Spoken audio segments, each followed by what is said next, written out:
Assalamualaikum warahmatullahi wabarakatuh. Bismillahirrahmanirrahim. Alhamdulillahirabbil alamin. Nahmaduhu wa nasta'inuhu wa nastaghfiruhu wa na'udzubillahi min syururi anfusina wa min sayyiati a'malina. May yahdihillahu fala mudhillalah wa may yudlil fala hadiyalah. Wassalatu wassalamu ala Rasulillah wa ala alihi wa ashabihi wa man tabi'ahum bi ihsan ila yaumiddin. Amma ba'd. Pertama-tama marilah kita memanjatkan puji dan syukur kehadirat Allah Subhanahu wa taala karena pada hari yang penuh berkah ini kita masih diberikan kekuatan dan kesehatan sehingga kita masih bisa melaksanakan tugas-tugas kewajiban kita sebagai umat Islam. Selawat dan salam kita sampaikan kepada junjungan Nabi besar Muhammad SAW. Beliau adalah Khatamul Anbiya. Kelompok yang gemar membidahkan amalan kelompok lain masih marak ditemukan di sekitar kita. Seakan-akan amalan yang tidak sesuai dengan sunnah Rasulullah adalah salah di mata mereka. Misalnya maulid Nabi, doa berjamaah, salam-salaman setelah salat, kenduri, tahlilan, dan lain-lain. Salah satu dalil yang sering dipakai kelompok pembid'ah adalah Quran Surat Al-Ma'idah ayat 3. Asumsinya adalah bahwa pada hakikatnya agama telah sempurna. Tidak perlu penambahan dan pengurangan dan Allah telah meridai agama yang sempurna ini. Kata mereka. Sehingga amalan-amalan yang ada atau diadakan setelah Nabi wafat bertentangan dengan agama yang sudah sempurna sebagaimana dalam firman Allah Subhanahu wa taala. Bismillahirrahmanirrahim. Al-yawma akmaltu lakum dinakum wa atmamtu alaikum ni'mati wa raditu lakumul Islam madina. Pada hari ini telah kusempurnakan untuk kamu agamamu dan telah kucukupkan kepadamu nikmatku dan telah kuridai Islam itu jadi agama bagimu. Pendapat seperti ini sebenarnya merupakan hasil dari kesalahan berpikir dalam memahami ayat. Pemahaman tekstual dan non-monodisipliner menuntunnya menuju pemahaman kolot yang kemudian suka menyalahkan sana sini. Terdapat diksi kusempurnakan dalam surah Al-Maidah ayat 3 di atas. Di sini kemudian muncul pertanyaan. Sempurna yang dimaksud apakah sempurna apa adanya atau sempurna sebagai dalil? Jika pertanyaan ini diajukan kepada si tukang membid'ahkan, mereka akan menjawab sempurna apa adanya.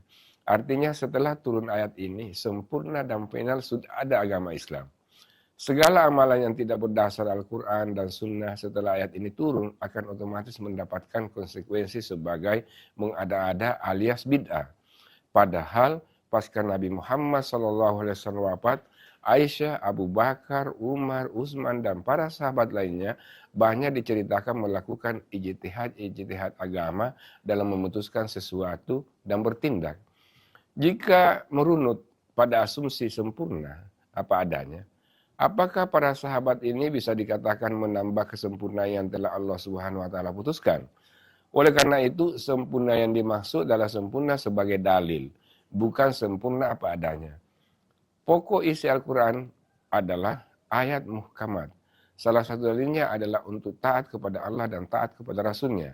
Ada beberapa aspek yang bisa telaah dari ayat tersebut.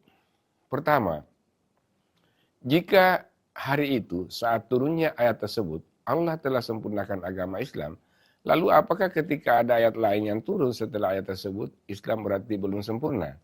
Nyatanya banyak perbedaan riwayat dan pendapat mengenai ayat Al-Quran yang terakhir turun. Bahkan Imam Bukhari meriwayatkan pernyataan Ibnu Abbas dalam sahihnya bahwa ayat yang turun terakhir adalah surah Al-Baqarah ayat 278 dengan 281. Ayat yang berbicara mengenai riba. Kedua, jika pada hari itu Islam diridai sebagai agama Nabi, lalu apakah sebelum-sebelumnya keislaman Nabi tidak diridhai?